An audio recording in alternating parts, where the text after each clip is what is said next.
Okay. Last year, not much rolled out. The Voigt's actually been around for some years now. There is a new version. So many hundreds of people have been buying it, and everybody's just tickled pink with the Voigtlander 58. These are the 4 lenses of the year. It's like, well, isn't there only one first place winner? Sometimes some absolutely miraculous lenses roll out, and last year I only named 1 lens of the year, and that was pretty deserving. That was the Tamron 15-30 2.8 with vibration control. A total replacement for the Nikkor 14-24 2.8, which I also happen to own.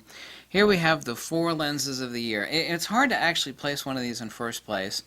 In no particular order, the Fuji 16mm f1.4, absolutely the best lens that Fuji owns. Dual-purpose lens, you can basically do pseudo-macro with it. You can get in extremely close. Extremely well made in Japan. Actually, all of these lenses except for the 200-500 Nikkor are made in Japan. The 200-500 is absolutely nothing to sneeze at either.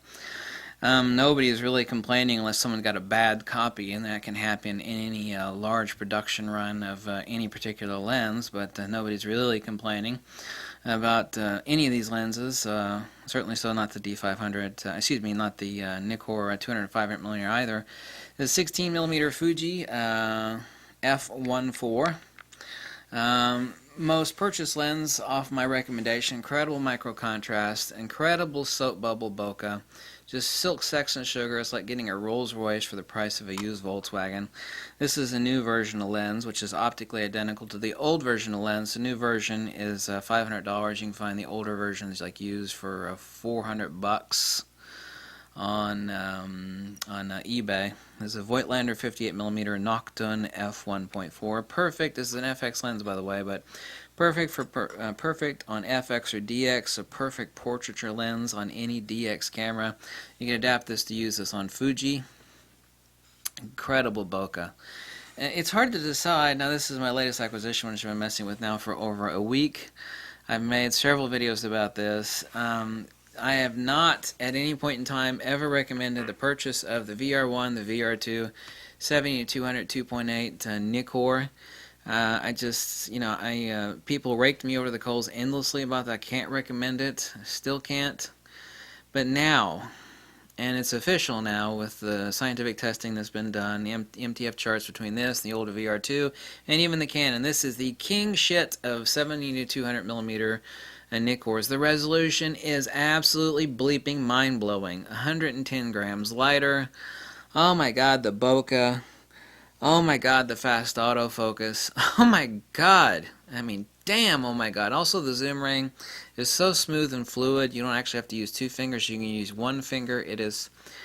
This lens has melted my heart. And this lens, out of 3,000 videos that I've made, yeah, I'm like 20 videos or so short of 3,000 videos. This is the only really expensive lens that I've given, worth every penny, highest recommendation if you can afford it. There's 2 people I recommend this to, otherwise, you can get by with something cheaper. But if you're working professional, or if you have the money, and you're someone that can actually throw money around, and you want the best, this is it, bar none, no damn argument, the best 70-200 out there. It is epic. It's made in Japan. It's bleeping incredible. My wallet is still screaming after the purchase of this lens, but I do not regret it at all. I've been waiting many, many, many, many years for Nikon. Canon owned Nikon's ass on the 70-200. They just did. Everybody says, what do you recommend? I get the Tamron 70-200 2.8. Still have that lens. Lens perfectly fine.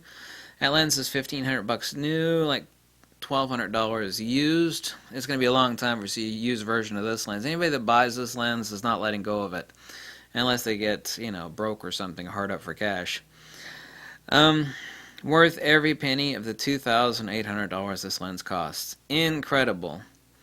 Got 2 of these. Love it so much. I would actually own 2 of these too if it didn't cost $2,800. Oh my god. This is a 200-500 Nikkor. By the way, the VR on this is 4 stops of vibration reduction. Even more so on the Nikkor 200-500. This is the perfect sports action wildlife lens. I actually, believe it or not, the compression on this is, and the bokeh on this, actually it is ideally suited also for portraiture. If you've actually ever seen a true professional photographer actually frame somebody and get like those shots where the moon behind someone's shoulder is enormous, lens compression, meaning yes, lens compression does exist. Well, no, it doesn't if you can actually change zoom in on a wider lens. Yeah, but that's not the way it works. If you frame the person the same, lens compression is real. You ever seen somebody step back 150 feet or so and take a portrait shot? It's like, well, who the hell does that? It's like, that's somebody that knows what the hell lens compression is and how it actually makes the portrait shot look beautiful. This lens is ideal not strictly for, because if you go to the Flickr page for the 200-500 Nikkor, it's like 98% of the shots you'll see are people that only think, well, this is a sports action and bird/wildlife lens, and it's not. This lens is ideal for outdoor portraiture, or if you have a huge indoor studio, which most everybody does not have. Outdoor portraiture, this lens is exquisite. Which of these is the most spectacular? I don't know. It's like trying to decide between the Hope Diamond and the, what do they call it, the Star of Africa, which is in the scepter of the Queen. That gigantic. So what do you choose? What's the best between like the Hope Diamond and the, I think it's called the Star of Africa. It's a really hard decision. There's no way I can decide, but these are the 4 lenses of the year for 2016. I was not planning on adding another lens. And I absolutely hate myself for testing this out, but since I have to do lens reviews and tell people, it's like, well, how the hell is this lens? I can't go, well, I don't know, I haven't tested it yet. And they're like, you review lenses, why the shit haven't you tested it yet? And it's like, okay, damn it, I gotta test the lens.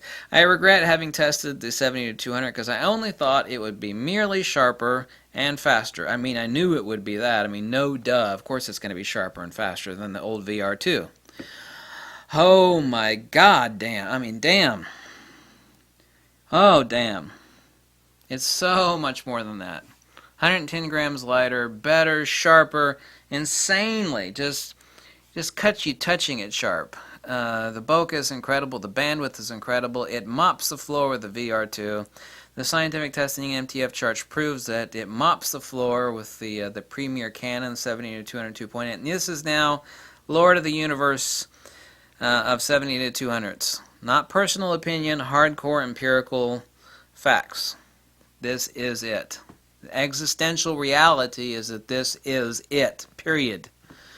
All of these are great, and these are the 4 lenses of the year. Nobody's rolling out any more lenses for the year 2016. And these are those 4. Fuji 16mm f1.4, Voigtlander 58mm f1.4 Nocturne. However, that did not come out this year. But because so many countless people bought it off my recommendation, everybody's so tickled pink, I need to include it since I've never, never included it in any year before. I mean, I have to mention it now and name it as Lens of the Year. But, why are there 4? Because there needs to be 4. And this lens came out in this year also. The very end of this year, no less, but I never thought I'd be giving 3,000 videos. This is the only insanely expensive lens, and it's not insane. It's worth every penny. This is the only really, really expensive lens that I give it one of those. If you can afford it or you're a working pro, it is a must buy. Now, if you're just a Joe Blow that does snapshots on the weekend and takes, occasional pictures, might do 1 or 2 weddings a year, can I recommend it? No, I mean, obviously you need to be reasonable and logical. I'm not ever recommending anybody piss money away unnecessarily on something that they don't absolutely have to own. But if you want and need the best, or you're a working pro, this is it. So that's it. 70-200 2.8 E series. I should call it the VR3. That's what everybody else is calling it. 200-500 millimeter f5.6 Nikkor. Both of these have incredible VR, by the way. 16mm 1.4 Fuji and 58mm 1.4 Nocturne. Thank you very much. If you like this video, you can drop a buck or 2. Go tell me to jump off a cliff. Whatever makes you happy or tickles your pickle.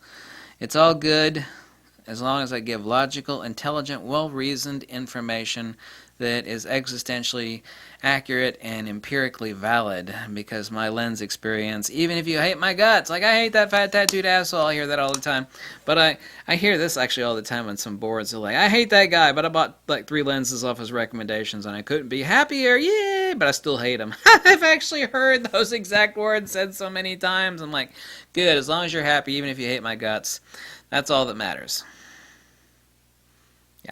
or something like that anyway. I'll edit out that later. Thanks for watching. Bye.